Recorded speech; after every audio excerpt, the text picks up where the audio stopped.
Ay, kain po tayo. Magmumukha ako ngayon. Wala kasi kasama. Ayan.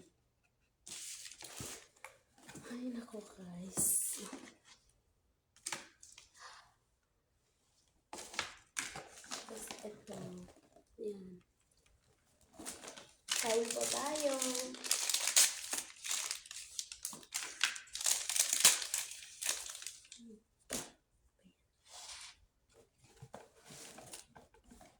Alam naman natin tayo mga Pinoy. Isa.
Kahit ano mangyari mga kabayan, huwag natin tipirin ng sarili natin pagdating sa pagkain. Magtipid na tayo sa mga bagay.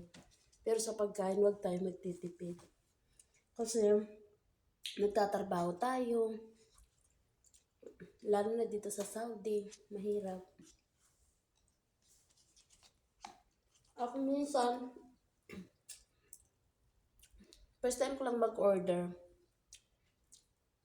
Kasi naiinis na ako. Minsan kasi may mga amo na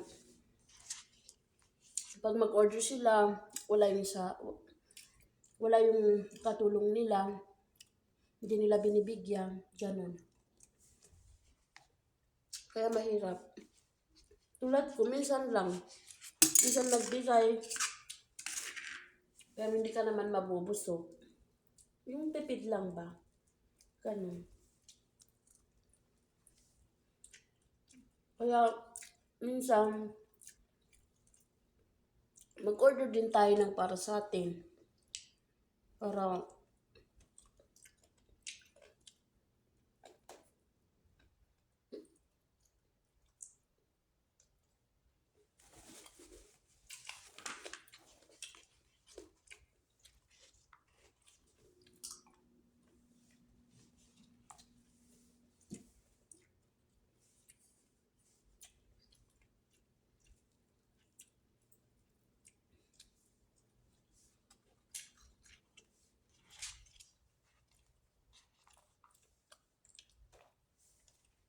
minsan lang ako mag-order.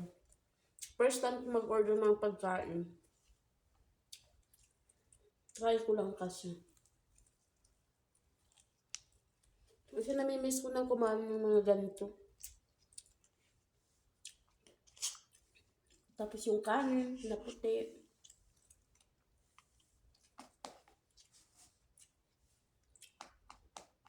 Nakakasawa na kasi yung kabsa. Ano ba yung kabsa? Yung luto ng mga Arabo. Hindi na nakakamiss din kumain ng rice na puti. Ganun. First time ko mag-vlog. Nag-vlog ako ng... Ano ba yan?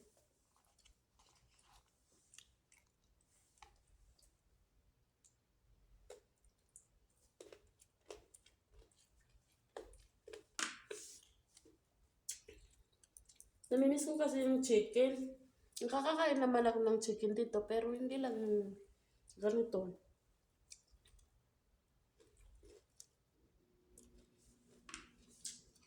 Namimiss ko yung manok ng Jollibee, McDo. Meron naman dito. Pero, hindi tulad sa atin. Mas masarap pa rin sa Pinas yung kanin na puti. Yung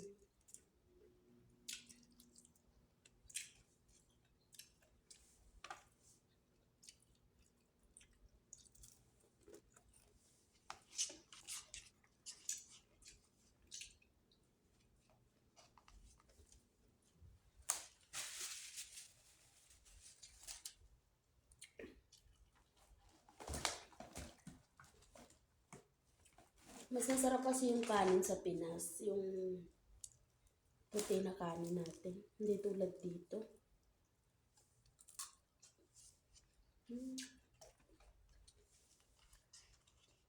Busog na ako, guys. Ito, oh.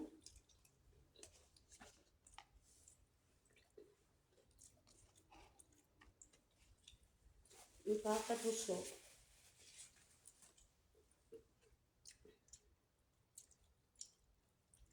Kakainin ko yung tira mamayang gabi. Total gabi naman dito. Ewan ko anong oras.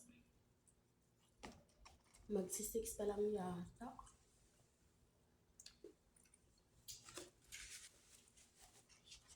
Wala kasi akong kasama ngayon. Lahat sila, andun sila sa amo nila, ay sa mama nila. Yung amo ko wala. Saka yung mga alaga ko.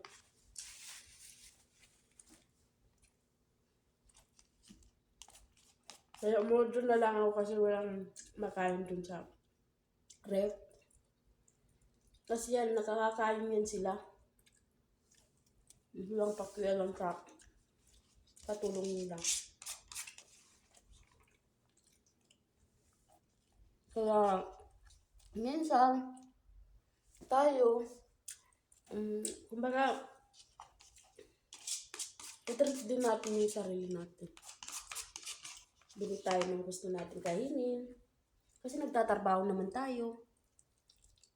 Deserve naman natin. Minsan, bumili ng gusto natin. Yung mga pagkain na namimiss natin.